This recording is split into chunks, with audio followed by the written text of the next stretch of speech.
ఏ విధంగా కుంగిపోయిందో ఈ విజువల్లో చూడొచ్చు.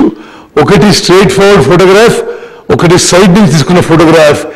ఎంత క్లియర్గా ఈ మేడిగడ్డ బ్యారేజ్ కుంగిపోయిందో చాలా స్పష్టంగా అవపడుతుంది. నెక్స్ట్, ఇది మేడిగడ్డ బ్యారేజ్లో ఒక పియర్లో తీసుకున్న ఒక 3-4 కింద తీసుకున్న ఫోటోగ్రాఫ్.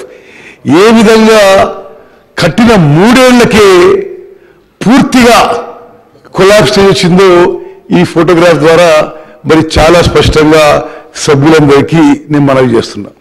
నెక్స్ట్, అదేవిధంగా ఈ పియర్ 20 ఏ విధంగా పగిలిపోయి ఆ ఫ్లోర్ సింక్ అవుతుందో ఈ 1 మినిట్ వీడియోలో చాలా స్పష్టంగా అవుతుంది. కింది నుంచి పై వరకు కూడా పూర్తిగా పగిలిపోయిన విషయం నేను మరి సభ్యులందరికీ కూడా జాగ్రత్తగా గమనించవలసిందిగా విజ్ఞప్తి చేస్తున్నాను. ఏది ఏది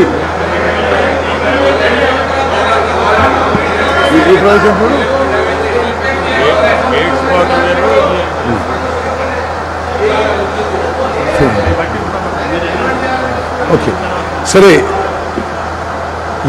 ఎంత సీరియస్ డ్యామేజ్ అయిందో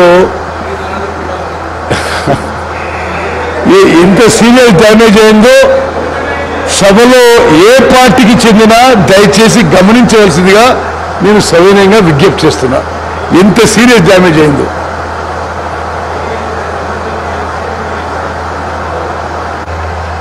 చూడండి. అది ఎంత సీరియస్గా 100 ఏళ్ళు ఉండాల్సిన ఈ బ్యారేజు 3 ఏళ్లలో ఎట్లా కుప్పకూలిపోతుందో దయచేసి గమనించవలసిందిగా నేను విజ్ఞప్తి చేస్తున్నాను.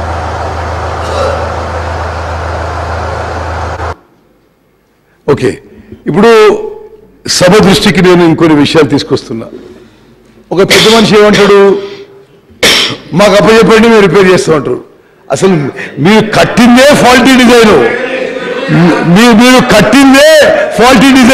ఇక మీరు అడగడానికి ఏ అర్హత ఉందని చెప్పి నేను. అదేవిధంగా ఇంకో పెద్ద మనిషి ఇట్లా చేయాలి అట్లా చేయాలని ఉచిత సలహాలు ఇస్తుండ్రు.